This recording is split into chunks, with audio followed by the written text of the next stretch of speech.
Hello everyone and welcome back to my opinion, and this video will be me adding on to the last few minutes of my recent video where I suggested the 11s of both the Gujarat Titans and the Chennai Super Kings for the final tomorrow. On CSK, regarding qualifier 1, I expected them to play the exact same 11 that they went with in that game.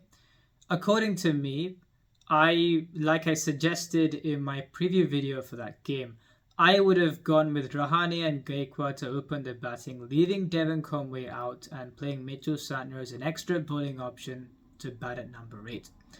In my view, that would have been the way to go in that scenario. And although I knew they wouldn't go with that option for that game, I knew they would play that exact same team that they did, and I'm sure they would do so here.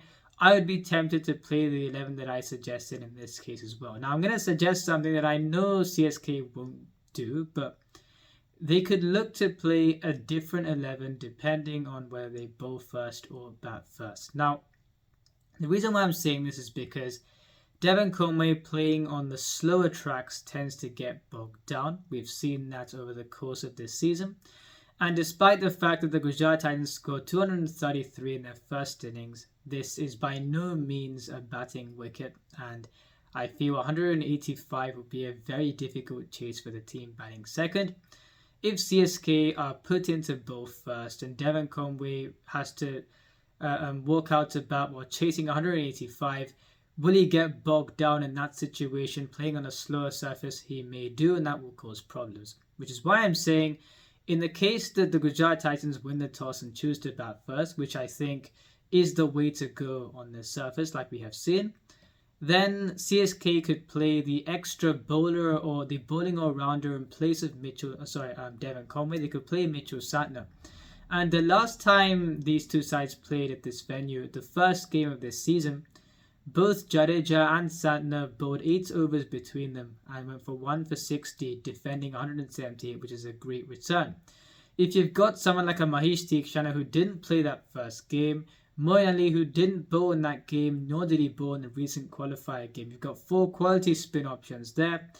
The best death bowler in the competition as of now in Matisha Patirana, and Deepak Chahar, since his return from injury, has been in good form, and Tushar Deshpande that's grown in confidence as the season has progressed, especially in the latter half.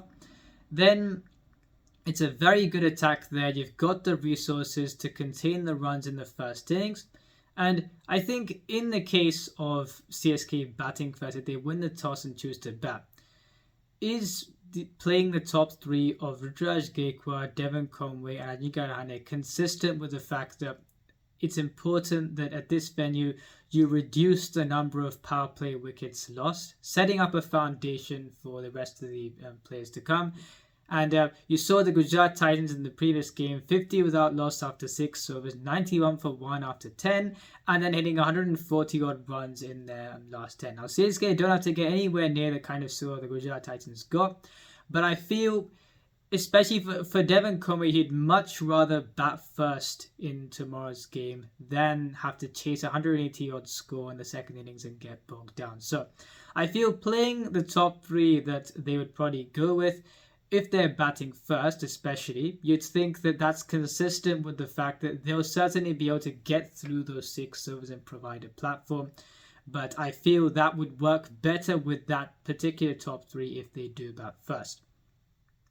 If they play the 11 that I suggested, if in the case where, according to the model that I've suggested now, where if CSK are forced to bowl first, then they play the 11 that I've suggested, you've got Ruturaj Gaikwad, Ajinkya Rahane, and I think then Ambati Rayudu will bat at 3. And I think that is a good top 3 to get through the power play phase. Now you may think, would Devon Conway provide that more of a sturdiness up top in this case with Rahane at 3 and then Rayudu at 4? But in my view, you've got a Gujarat Titans batting side where you've got Shubman Gill, Ridhman Saha and Asai Sudarshan. If an early wicket falls, he does walk into bat. That isn't a top 3 that fills you with confidence in terms of getting through that first phase, especially with the way Saha has been going a bit of a mixed bag in this season so far. But even the previous game, he got 18 of 16, and alongside Shubman Gill, they got through the power play phase and got to 50 without loss in 6. If the Gujarat Titans have been cracking the code more often than not, I feel even if you've got a partnership or a top 3 such as Gaikwad, Rahane and Ambati Rayudu. That's a good enough top three to get through that power play phase.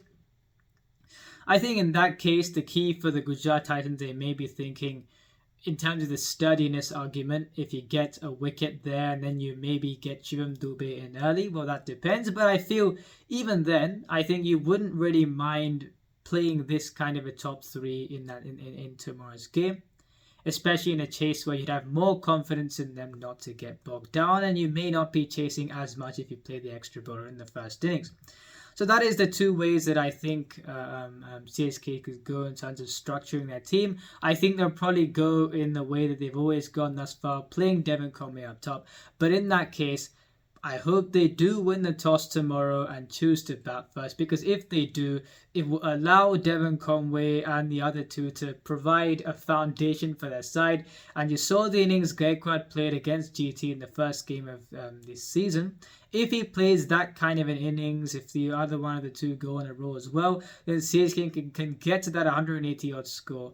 And I think they would have learned from the previous time they played against the Gujarat Titans, and then they'll be able to go about the situation accordingly. For CSK, I only discussed two variants of 11 simply because I don't think there's too much wiggle room with this side, especially in this scenario, and I think they'll go with the 11 that they've gone with thus far. But in the case of the Gujarat Titans, they could go with the same 11 that they went with in their latest game against the Mumbai Indians, but I think there's some optimization of resources to be wanted. And I'm saying this because you've got someone like a Ravindra Jadeja who they'll be facing this game. And in terms of players who you'd think, who have they got to counter him? I'd mentioned this even in the previous video as well. And you've got David Miller, yes, you'd think he'd be important in countering him. You've got a Sai Sudarshan who bats at 120 odd strike rate. Will he really do that much against him on this kind of surface? I don't think he would. Rahul Tewatia's record against spin is a completely different story to his record against pace. Against pace, he's written himself into IPL folklore, and against spin, he really has been anonymous. So I think what they could do is, since Rahul Tewatia doesn't bowl either and doesn't get to bat a lot of the time, they could play someone like a Matthew Wade as a left-hander to counter Jadeja as well alongside David Miller. And they could do one of two things thereafter. And this is if they continue to play the same team. So both Sai Sudarshan and Vijay Shankar, if they start both of them in the 11 and they play Matthew Wade instead of Tewatia, they could do one of two things. If you want to play Noor Ahmed, you could play him, and instead of bringing on Josh Little, you could bring on Yash Dayal as an impact sub. If not, you could play Sai Kishore instead of Noor Ahmed and bring on Josh Little as an impact sub. There have been so many incentives to play Sai Sudarshan, or times where he really has warranted a selection. For example, in the previous game against CSK, and they didn't do so. I don't think they'll pick him here, but I think they could go with this option to maybe increase that resistance against Jadeja, where you've got Miller and Wade rather than pretty much David Miller on his own as a frontline threat. And if they want to maybe go with an extra, you could either go with Matthew Wade and Rahul Tewatia and maybe take out one of the two openers. Wriddhiman Saha has had a mixed bag of a season thus far. If they play Matthew Wade, you get a keeping option as well. They could either play Sai Sudarshan or Wriddhiman Saha to open alongside Shubman Gill, Vijay Shankar at number 3, David Miller at number 4. The reason why I've got Miller at number 4 is because he takes about 10 balls or so. One, he can bat at 4. Two, he takes about 10 balls or so nowadays to really get going in terms of attacking the bowling, and after that he does what he does. I think it allows him the time to do that. And Hardik Pandya, I think, like I said, on the T20 side, he should be in at 4 at the earliest, but I think at number 5 it will just unlock the player that he is. We've seen him batting at 3 a few times, and he really has been. It seems that he's been quite burdened when he bats at number 3. He's been quite shackled when he bats at 3 compared to the free-stroking player at number 5 finishing games off. So I think Miller at number 4 will be a great transition. To then you've got the players like Hardik Pandya, Matthew Wade, Rahul Tewatia, Rashid Khan, and even a Sai Kishore at the end as well. So that's quite a good finishing core. If the top 3, top 2 do what they did in the previous game and get through that power play phase by losing maximum 1 wicket or so, then you've got the other players to do what they do. So I think that's the 11 that they could go with. And like I said as well, you could play maybe a Noor Ahmed instead of Saika Shore and then bring on a Yash Dayal, or you could play Josh Little and then play Saika Shore instead of Noor Ahmed. And I think at number 4, I don't exactly know what I said with this 11, but what I've got here is I've got Matthew Wade instead of Rahul Tewati on the side. What I've got is Ridhima opening along with Shubman Gill, Miller at 4, Pandya at 5, and you could play Matthew Wade at 6, Rashid Khan at 7, and Saika Shore at 8. The reason why I've gone with this is because if you want to play an extra bowler, what you could do is I've started Josh Little in the 11, so you could maybe play Yash Dayal over there. And otherwise, what you could do is, if you wouldn't start Matthew Wade and you'd play Rahul Tewati instead of him, you'd have the extra foreign slot available, meaning that what you could do is, in the case of playing Matthew Wade, you'd maybe be able to bring on Yash Dayal as an impact sub. If not, what you could do is, you could have a case where both Ozari Joseph and Josh Little will be on the field alongside Mohammad Shami, which is just a fantastic bowling attack. And in this case, Hardik Pandya doesn't even have to bowl.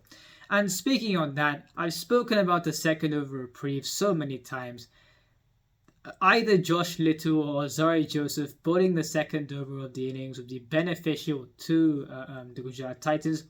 If Hardik Pandya bowls the second innings like we have seen him do before, especially in the first game of the season, then it will give CSK that start, even if Mohammad Shami puts pressure on in the overs that he bowls. So I understand Hardik Pandya likes to take responsibility, but I feel there are times when the side would benefit, I think, letting the other frontline bowlers in the team bowl. If you've got Ozari Joseph and Josh Little, you don't need to take the second over for yourself. And yeah, that is on that. So I think the team that bats first will have quite an advantage in this game. And I think that regarding who I think will win, if CSK bat first and get 185, I think the Gujarat Titans will find it difficult to chase that score down.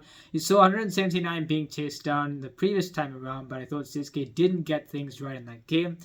I think they'll be learning. They would have learned a lot from the first game of the season and the recent game in Qualifier 2 as well. If they combine their experience from that and come to this game with those learnings, then I think CSK should be fine. It's a case where I think if the Gujarat Titans also, if they win the toss, bat first, they get a decent score. If CSK go with the 11 that they've gone with all this time, if Devon Conway gets bogged down, then the Gujarat Titans may be in with a shot. So I think the CSK do have a slight advantage, especially if they do bat first, but let's see what happens on the day, and the toss will be crucial. If you enjoyed the video, please like and subscribe, share it with your friends. Remember, this is my opinion. What's yours?